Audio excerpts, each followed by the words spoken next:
The moment the cop grabbed her arm, the entire diner froze.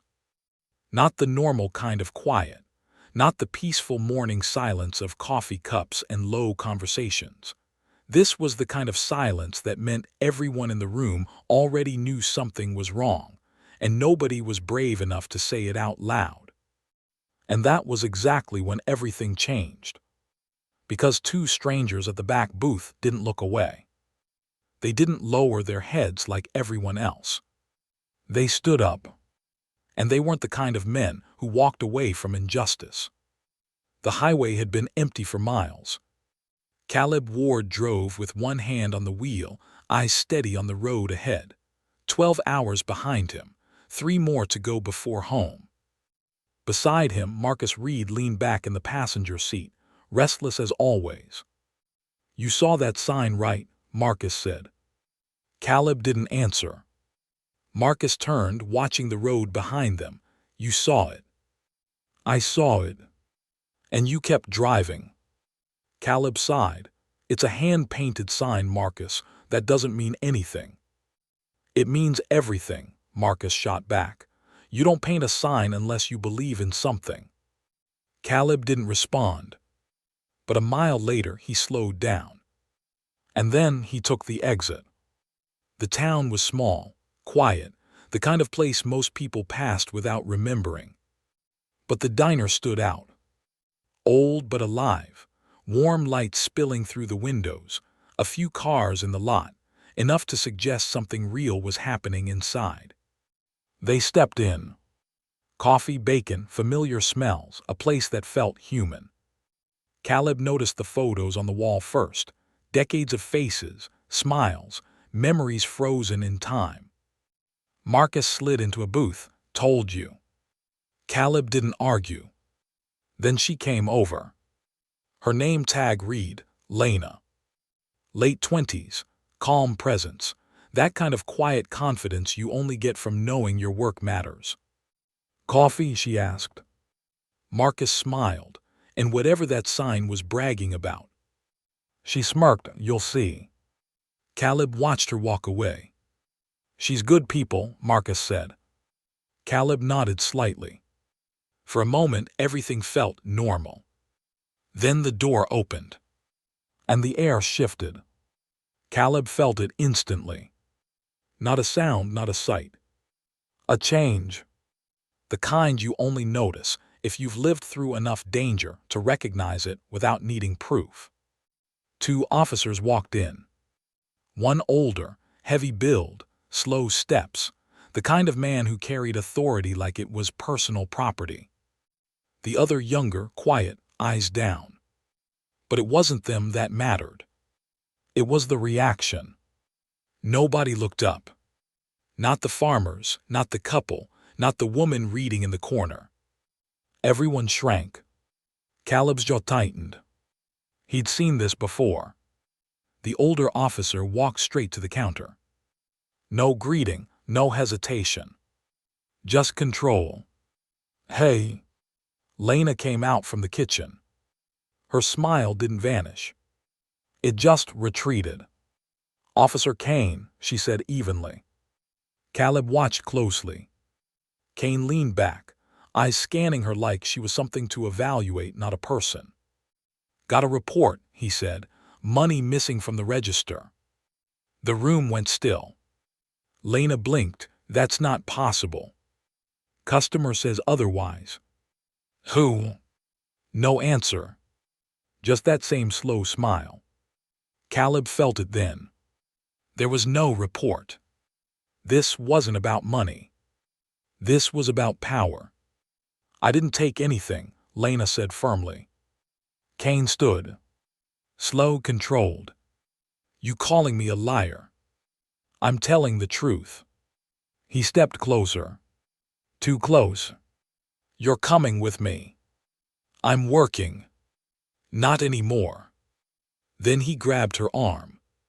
Hard. The coffee pot fell. Shattered. Gasps filled the room, but still nobody moved. Nobody spoke. Nobody helped. Except Caleb. He stood up. Calm. Too calm. The kind of calm that comes before something breaks. Let her go. The words weren't loud, but they cut through everything. Kane turned, measured him. Stay out of it. Caleb didn't move. Let her go. Marcus was already recording. Silent, focused. Kane released her, but only to square up. You want trouble. Caleb reached into his pocket. Showed his ID. Former Special Operations. A pause. Not fear, but recognition. You have no grounds, Caleb said. No warrant, no evidence. You're crossing a line. Kane's jaw tightened. He glanced at Marcus's phone. Then back at Caleb. Something shifted. Not defeat. Calculation. This isn't over, Kane muttered. Then he walked out. The silence broke. Slow clapping. Then more. The entire diner erupted. But Lena didn't smile. She just stood there holding her arm. Thank you, she said quietly. Then added, he won't stop. They sat together. And Lena told them everything. Her brother Ethan. 24. Clean record, honest work. Pulled over for no reason. Searched, harassed. He filed a complaint. 2 weeks later, he was arrested. Drugs found in his car. 8-year sentence possible. Public defender gone. Trial in 6 days. Caleb listened. Every detail. Every piece falling into place. This wasn't random. It was a system. And Ethan had challenged it. We're not leaving, Marcus said. Caleb nodded. Start from the beginning. That night Caleb made calls. Old contacts. People who didn't ask questions, only results. By morning they had names. Connections. The prosecutor. Related to Kane. Complaints in the past. All buried.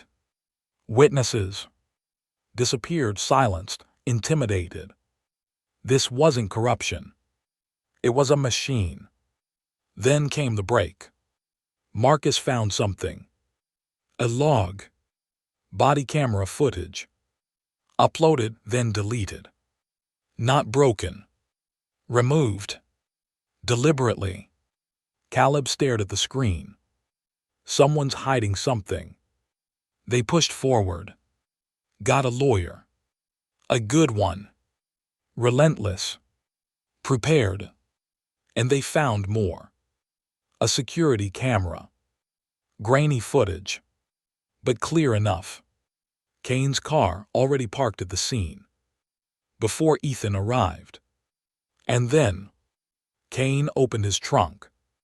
Took something out. Waited. Silence filled the room. He planted it, Lena whispered. Caleb nodded. Yeah. The case exploded. Federal level. Digital evidence. Metadata. Proof that couldn't be argued away. Kane had edited footage. Tampered with evidence. Used his own device. Left his digital fingerprint. The arrest happened in the courthouse parking lot. Broad daylight. No drama. Just handcuffs.